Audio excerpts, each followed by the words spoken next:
Okay, so this is the Rubik's 360. This is my solution. I noticed on the web that there really isn't much of a solution at the moment, so here we go. Now, I've got it in the solved position at the moment, just so that you can see how everything behaves. Now, the real clue on how to solve this is actually contained on the instructions. It pays to read the instructions. You have to find where the axes of these spheres are. We've got three spheres, well, only two real important spheres. You've got the outer sphere, of course, but the two important spheres are your inner sphere, your middle sphere, we can see right there in the middle, and the inner sphere, where all the balls will be contained in their starting position. Now, the middle sphere rotates about this axis here, okay, marked by these two black knobs. The two black knobs, all they do is they control these locking mechanisms. Don't be confused by them. They just simply let the balls out of their little capsules or holds them in. At the moment I've got them holding the balls in their respective positions. Now, each of those inner spheres, the middle sphere and the inner sphere, has its own independent weight. You can see them down there at the bottom, those little ball bearings. Now, they tend to obviously weigh it down and fall to the bottom. Directly opposite those weights are the holes through which you hope to release the balls. Now, the middle sphere has got two holes. If we look down, it's very obvious. The middle sphere has got two holes, there they are. And the inner sphere has got one hole. Let's just wiggle it. There you go, there's the one hole from the inner sphere. Oh, before we go any further, let's have a look at the colours of the balls. Now, they're actually arranged in a logical order. You've got your red, orange and yellow. It's easy to remember because red and yellow together combines to create orange. On the other side, we've got blue, white and green. Now, that's important. There are actually two bands of colours. You can actually solve each band independently, and that's what we're going to do. Okay, the action to solve it. We start in this position with the two black knobs parallel with the ground. We check, jiggle it, make sure that the two weights, the two ball bearings, are at the bottom, which they are. And what we're going to do is we rotate the entire thing end over end about its axes like that, carrying the weight of the middle sphere up and over. It collects the hole from the inner sphere and takes it down to the bottom. So if we have a look at it, I'll just have a look down on it there, you'll see that the hole from the inner sphere has been captured and taken down to the bottom. It's actually not captured, it's just friction that does the trick. If we hold it too long, of course, it flicks back and out of place. But that's the action. So let's release all our balls. Here we go. In they go. Oops, there's another one. A lot of fun releasing them. In they go. Alright.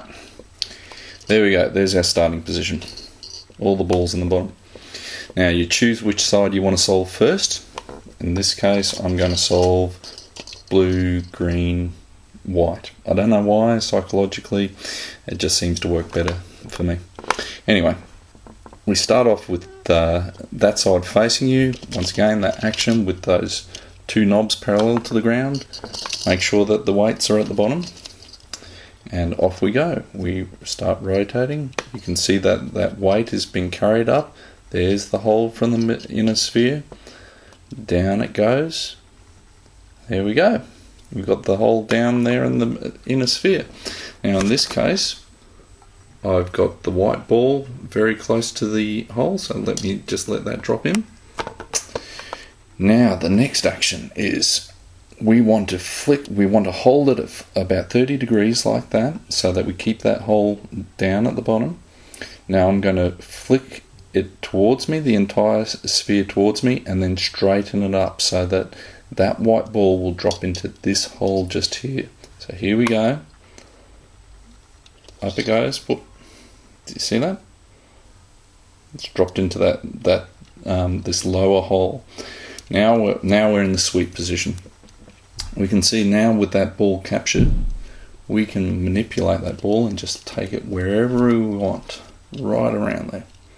See, we're rotating about the axes of that middle sphere, and that middle sphere is just going to, if we keep it tilted at that angle, that sphere is going to go around to wherever we want it to go. Now I find it works better rotating it, I guess that's, what's that, anti-clockwise. We find the hole that it has to go in, and we just gently lift it up, let it drop into place. There we go. So once you've done one, you can of course do them all using exactly the same action. Once you've got it in that hole, of course you lock it in place with the little locking mechanism. You can also use that locking mechanism to sort of guide the ball into its place if you wish. Once I get him back out. So he's in the middle sphere at the moment, and I'm having troubles trying to get him in. So you can sort of flick it down, move your guide across, and just sort of guide it into the hole, into the little capsule hole. Okay, so now it's just a matter of getting the rest of the balls. Now I've got blue and green left on this particular ring to finish. So rotate it around again, slow continuous motion, capture that inner hole. In we go. Now in this case you see that the blue ball or the green ball isn't actually closest to the hole, so you just give it a little swirl like this, swirl it around as if it was a good wine, and hopefully you can get it so it just drops in. Pop, there we go, we got the blue one in. Once again we do our tilting action, tilt it up, and one motion, tilt it up and capture that ball in that bottom hole. But don't worry if you miss it, you just have another crack at it. Rotate it around, find the hole you're looking for and plop it in. You don't have to be particularly quick. In it goes. We've got two. Let's do it again. Round we go. Green's in a good position this time. Flick it in. Whoa, missed. Let's do it again, sorry. Green is not in a good position this time, but he's going to go in. And flick. Not so easy to do with a camera in your road, but nonetheless. Across it goes. And lock it in position. There we go. Okay, flick it around. Let's do the other side. Easier to do now we know any of those balls will actually do for our solution. Rotate it around end on end. Oops, let's try it again. If that happens, let them all settle, start again.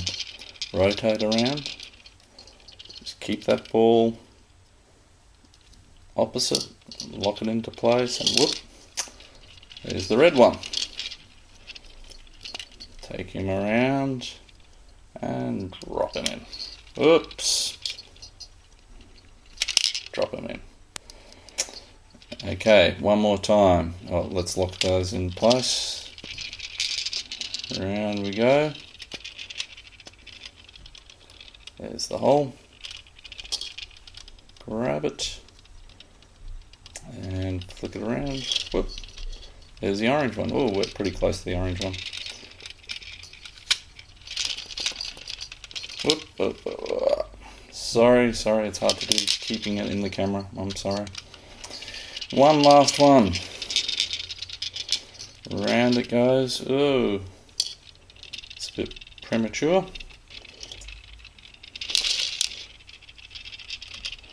Now, sorry, that last one I did a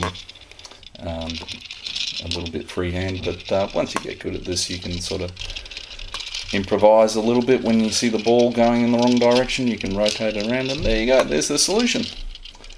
It's lots of fun, it's quite cathartic actually doing it, so enjoy.